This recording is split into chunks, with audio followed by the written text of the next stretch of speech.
This is a 1915 Simplex crane number 5. Simplex was a importer of Mercedes and Panhard in the early 1900s, and because of the high tariffs imposed on those cars for importation, they determined that they could build an equally high luxury car for less money. It's a custom coach-built car, meaning when you bought the car, you bought the chassis. You got the drivetrain without the body, and then you would go to a coach builder and design a body specifically for this car. This car was originally built for John Wanamaker, or the Wanamaker department stores. Even though Wanamaker himself was not a college-educated man, his son Rodman was, and he was a Princeton man, so hence the orange and black colors of Princeton. This is a very rare car. This particular car is reputed to be the only rumble seat roadster ever produced. Most of these cars were limousines and very luxurious open touring cars. These were comparative to an American Rolls Royce. They were very expensive, one of the most expensive cars you could buy in America at this time. In 1915, without the bodywork, the chassis were $5,000. This is a very conservative bodywork. It was about $8,500 back then. You gotta remember a Model T Ford was probably $400, and the average yearly wage for a man was probably $400 or $500. So we're talking an enormous amount of money.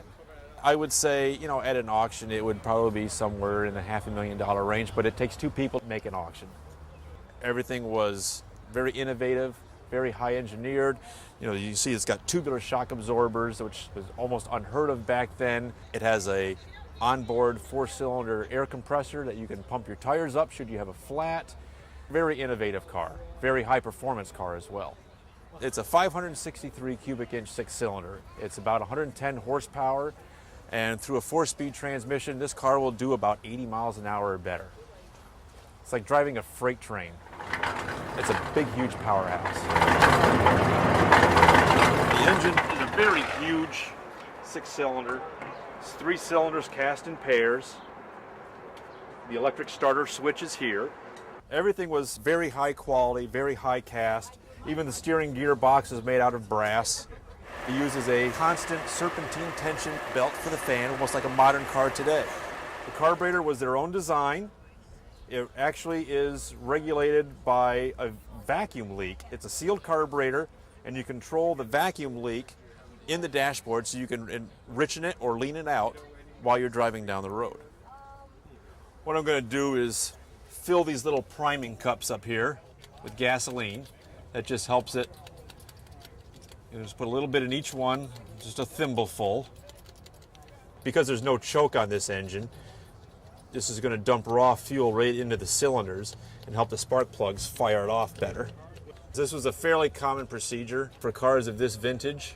And all that's going to do is I'm going to open these up, and that's going to let the raw fuel pour down on top of the combustion chambers. The fuel system is pressurized, so I'm going to just primer the carburetor as well using this little jiggle pin, which is just going to flood the carburetor because it has to draw all that fuel up through here into the cylinders. There's such a long reach that it just takes some time. And some of these are a little cold-blooded. Close these up.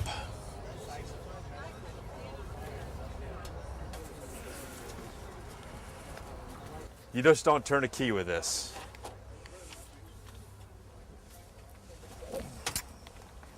I'm going to turn the battery ignition on. Make sure it's in neutral. Bring the spark down. Put the throttle into the starting position.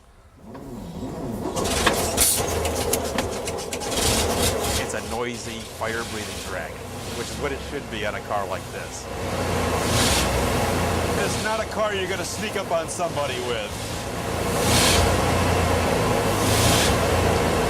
It is very drivable.